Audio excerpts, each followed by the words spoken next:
Hello everybody, it is Bookworm here.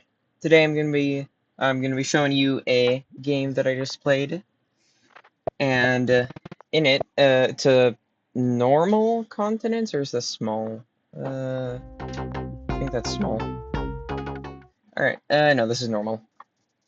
So yeah, against an aquarion, and I'm doing a strategy that I've never done on the channel before, but I was watching another different Paltaby YouTuber's video, and it inspired me. So let's see if you can guess what it is. Alright, hold on, I'll switch this on.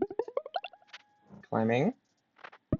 That's right, I'm Philo rushing. First time on the channel doing this, and I thought it went pretty well. I did end up winning the game, spoiler alert. And yeah, I got an explorer here, I think, which I shouldn't have. But I will be showcasing the power of philosophy in this. Yeah, as you can see, that explorer was a bit of a dud, but Philo rush. And in this game, which lasts 20, like almost 30 turns, I think, I will get every single tech. Eventually, the techs will be like 10 stars plus each, and the reduced cost of techs by 33% from philosophy is going to be huge. So yeah, let's just unpause. I'm going to go mining here, because I've got quite a few mines here, here. And I get roads here because I'm planning on moving this rider up, getting a rider here, and then being able to capture that if he goes on it.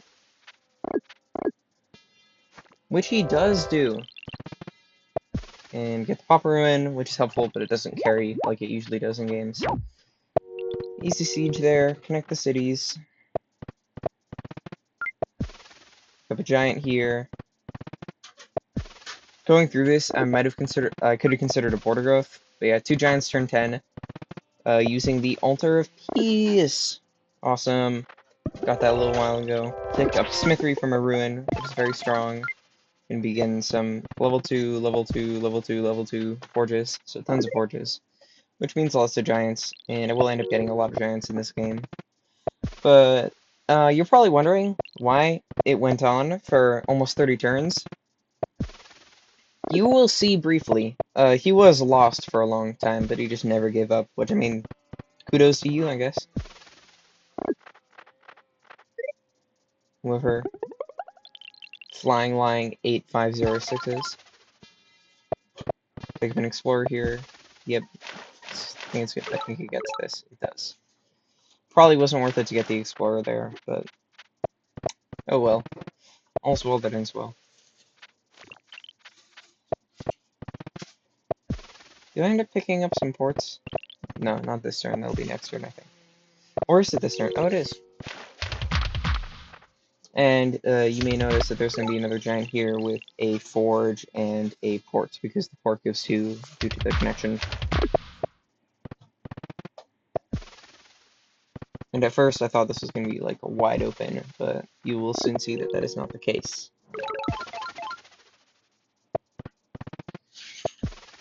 I'm already winning pretty significantly on points. Which shows you, here we go. There's his strategy. It's going to be puffer spam. Woo! And I think I rode here and killed this guy. Yeah, with the vet sword. And then hit him. And he's just gonna spam these, and it's gonna be really annoying. I'm gonna keep landing giants. I don't know how many giants I lose. Let's keep track of it. I haven't lost any yet, though. Yep. Whapping the puffers. I was really surprised when my opponent was Aquarion, because I aren't really used to them. I am not really used to them because they aren't very good. But I want to pause here for a second and do a little exercise to see if you guys can spot where my markets are going to be. I'll let you guys pause the video. Let me know in the comments if you see what I'm going to do. 4, 3, 2, 1. Alright, so I'm going to have a couple sets of very strong markets. I'm going to go for Sawmill, Sawmill, Market, Market, and then it'll be 2 level 6s. And then I'm going to chop this and go for... No, chop this, and go for Sawmill, Sawmill, Market, Market, and it'll be like another 2 level 6s. I think. And then I'm going to go for forge here, border growth here, and then pick up another forge. And then pick up a market here, so that'll be level 4. And then chop this, get a sawmill there, and then market here for like a level 5. So yeah, lots of markets.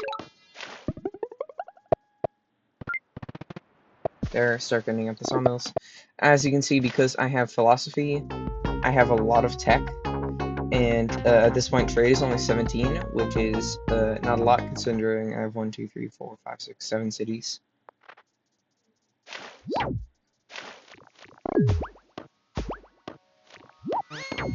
So yeah, you can see he's getting the puffer spam going, which is very annoying, and it just means that if I siege this, I'm just going to get shredded. But I end up like throwing everything forward just in a push to see if I can do anything. And there I get up the markets. As you can see, this will increase my economy from 37 to 47, which is a lot, FYI. Ouch, that hurt. Kills this guy pretty easily with his puffers. And I'm gonna be going knights here to try and counter the puffers. Getting all the sieges, but he is able to defend everything super easily, which is very annoying. And yep, getting up these markets now. Picking up some more giants. And there. As you can see, my economy is just going off the charts. More and more giants. And yep, he just easily smites that guy. And then easily smites this guy. Or wait, no, I think he gets a giant push off here.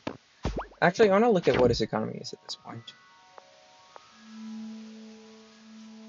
Oh my gosh. Oh, he has 20 stars. Return. I had 63. So yeah, you can see this is not going to be very close. But he is able to get the giant push off relatively easily, I think. Wait, how many stars does he have left over? Just... Okay, yeah. It is not very easy, actually. Anyway, yep. Picks up the wall here, which is going to make this very annoying. He whacks this for some reason. I don't know why. Just free kill. And Shiv, as you can see, I can get Shiv, Archery, Free Spirit all in one turn. Because, again, Philosophy carrying here saves me tons of stars. It has probably saved me like 30 stars this game in total. And he's going to be able to easily deal with this attack. Somehow. Which is insane. I'm going to be able to get some wax in though. Picks up another wall here. Pick up the border growth here. I'm never going to claim this village. So I just don't need it. Which is weird to say, but I have a lot of really high level markets. I don't know why I wasted the night here. But, yeah, I got a lot of sieges. He's going to be able to easily kill this and then giant push here somehow. Pick up spiritualism just to make my economy. I think I get over 80 stars per turn in this game.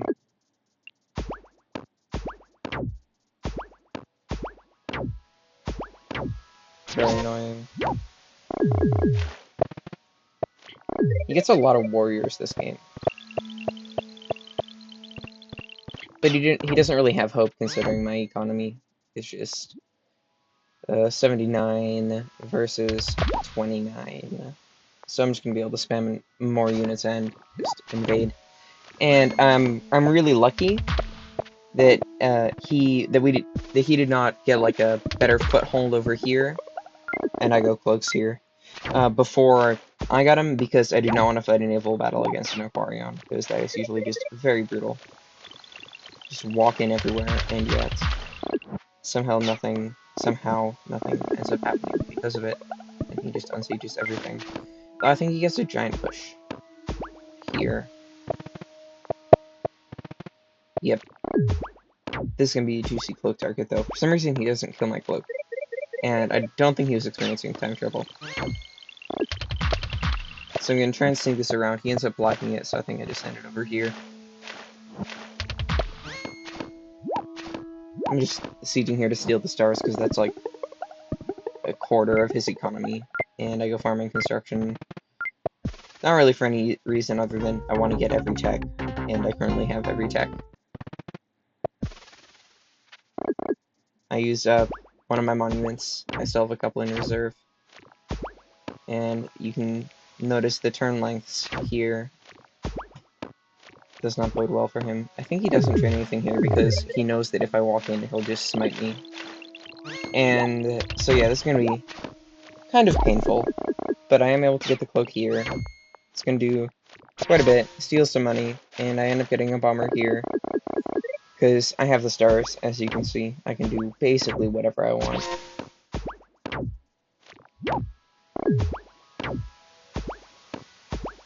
Can I move this guy? Oh, never mind. Not invisible, so I can't. Where do I move him? Here? Here? Here? Yeah, I get the cloak here. I eventually start cloaking his capital. And somewhere in the next couple turns, I'll get off a insane chain. Alright. Get some bombers. Land some knights. On these so I can get even more stars, even though I do not need them at all. I think this is the turn that I get an insane knight chain. No, it's the next turn. And yeah, these guys are absolutely cooking. I like buffers, but a lot of players that are high level don't. Oh, I think I discovered an interesting strategy this turn.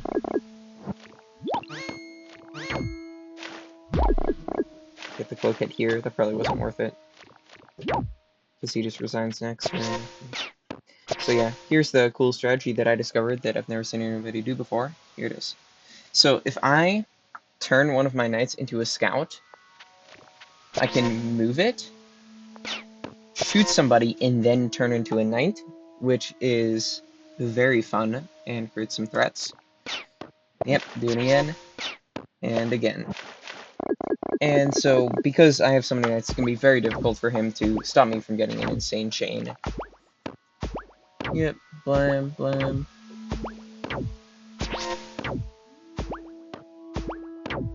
Gets the unsiege easily, picks up some defenders, and yeah, these knights are going to get through. And it's insane. Boom, boom, boom, boom, boom, boom. I should have hit this guy and then promoted, but I forgot to. And now, watch what this guy does. There he goes. And he basically does not have a way of winning this, and so he just resigns. So yeah, Filler Rush. I encourage you guys to try it. It's a very fun strategy after having monuments that I have at the end. Yeah, Gate of Power and Emperor's Tomb. The really early monument, if you get Meditation on turn 3, you'll get the Altar of Peace by turn 8, is a very nice feature.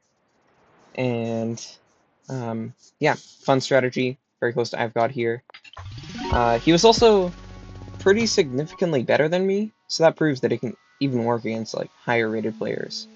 One of the main mistakes that he made was the meta aquarion strategy right now is get bubbled amphibians and just play the game using your bubbled amphibians, because they're very good and they're essentially like faster riders.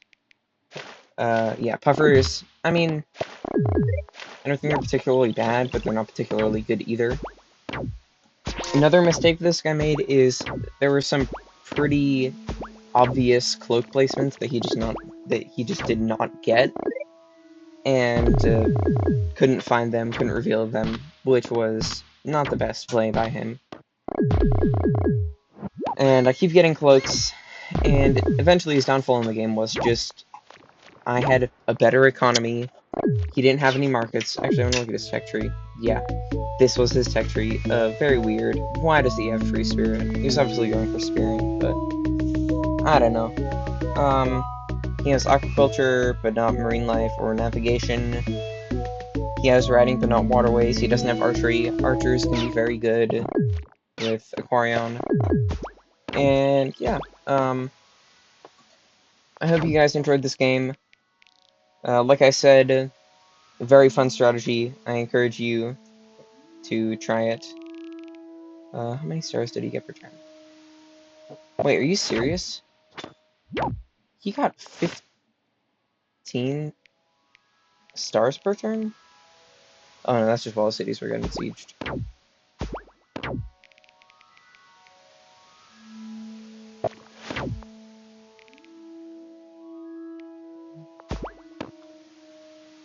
Yeah, wow, that's a tiny amount of stars per turn. Wait, hold on, here it is. Not counting cloaks, that looks like 32 stars per turn, which is very low for turn 27. Um, yeah, don't play aquarion. They can be very fun, but they aren't particularly good. Don't not play them just because I say it, but if you're new, I would not recommend them as a new beginner tribe. Hope you guys enjoyed this video. Like and sub. Bookworm out.